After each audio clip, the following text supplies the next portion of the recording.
Welcome back to The Lost Tactician, where we dig beneath the surface of history to uncover the ingenuity that shaped human survival. Today, we're stepping into fields that haven't seen a harvest in millennia, into the muddy furrows of the Iron Age, where civilizations faced an impossible challenge, feeding millions with what we'd consider primitive technology. Imagine the weight of that responsibility: communities expanding, children being born, cities rising from the earth, all dependent on farmers armed with little more than determination and iron.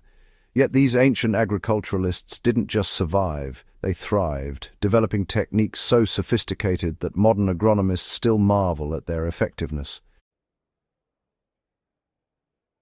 We often picture Iron Age societies through a lens of crude simplicity: warriors with rough-hewn swords, farmers scratching desperately at unyielding earth.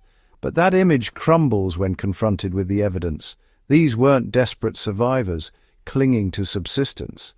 They were innovators who understood their environment with a precision that would take us centuries to rediscover.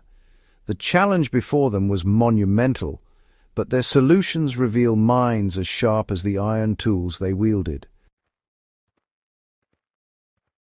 Water is life, and Iron Age civilizations understood this with visceral clarity.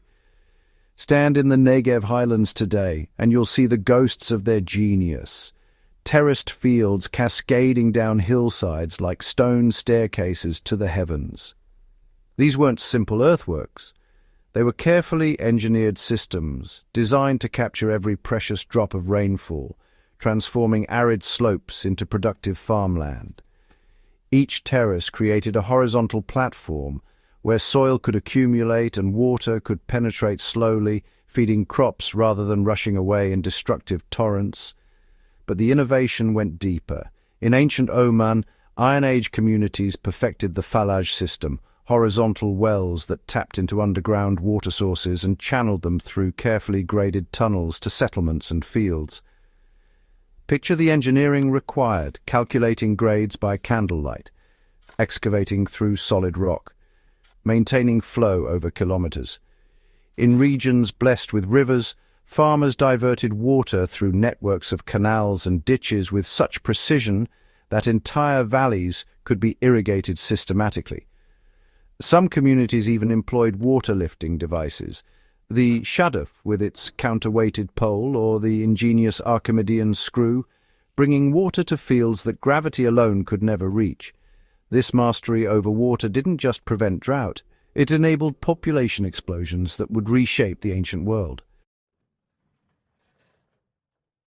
The Iron Age farmer knew something modern industrial agriculture often forgets: soil is alive and it must be fed to feed you.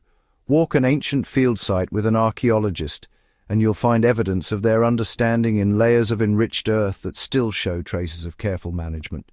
These farmers didn't mine the soil's fertility until it died. They nurtured it, creating a sustainable cycle that could support generations. Animal manure formed the foundation of their soil enrichment strategy, but their knowledge extended far beyond simply spreading waste on fields. They understood that different materials served different purposes: chalk to adjust soil acidity, loam to improve texture, even mast from oak trees to add organic matter. Their practice of crop rotation reveals an intuitive grasp of what we now call nitrogen fixation. By alternating demanding grains like wheat with legumes, peas and beans, they allowed the soil to recover and even improve.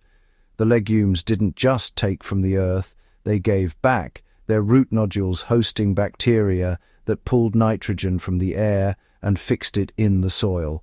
This wasn't accidental. This was deliberate agricultural science passed down through generations of observation. The abundance of iron changed everything. Bronze had been the province of elites, expensive, limited, jealously guarded. But iron was democratic. It could be found, smelted and worked by communities across Europe, the Middle East and Asia. Feel the weight of an iron axe in your hands, and you understand immediately why forests fell before Iron Age expansion. These tools could bite into hardwood that would have dulled or shattered bronze predecessors, opening vast new territories for cultivation. The iron-tipped ayard, the ancient scratch plough, represents perhaps the most transformative tool of the age. Enhanced with an iron coulter to break the earth and an iron ploughshare to create uniform furrows, it allowed farmers to work the heavy clay soils that had resisted earlier cultivation. These weren't the marginal lands of desperation, they were the rich, fertile hearts of future bread baskets, accessible now because iron made the impossible routine. Iron sickles accelerated harvesting, while the rotary quern stone, a hand-turned mill, mechanized grain processing in ways that seem simple until you consider the labor they replaced. Every innovation multiplied human effort, freeing time for specialization, trade, and the complex social structures we call civilization. The terraces still stand in Judea, the qanat systems still flow in Iran, the soil profiles still show enrichment patterns in excavated Iron Age settlements across Europe. These aren't archaeological curiosities, they're testimonies to human ingenuity that sustained empires, enabled art and philosophy, and laid the agricultural foundations our ancestors would build upon for centuries. When Roman agronomists wrote their treatises, they were often codifying wisdom the Iron Age had already practiced. When medieval farmers rotated crops, they echoed patterns established 1,000 years earlier. We underestimate the past at our peril.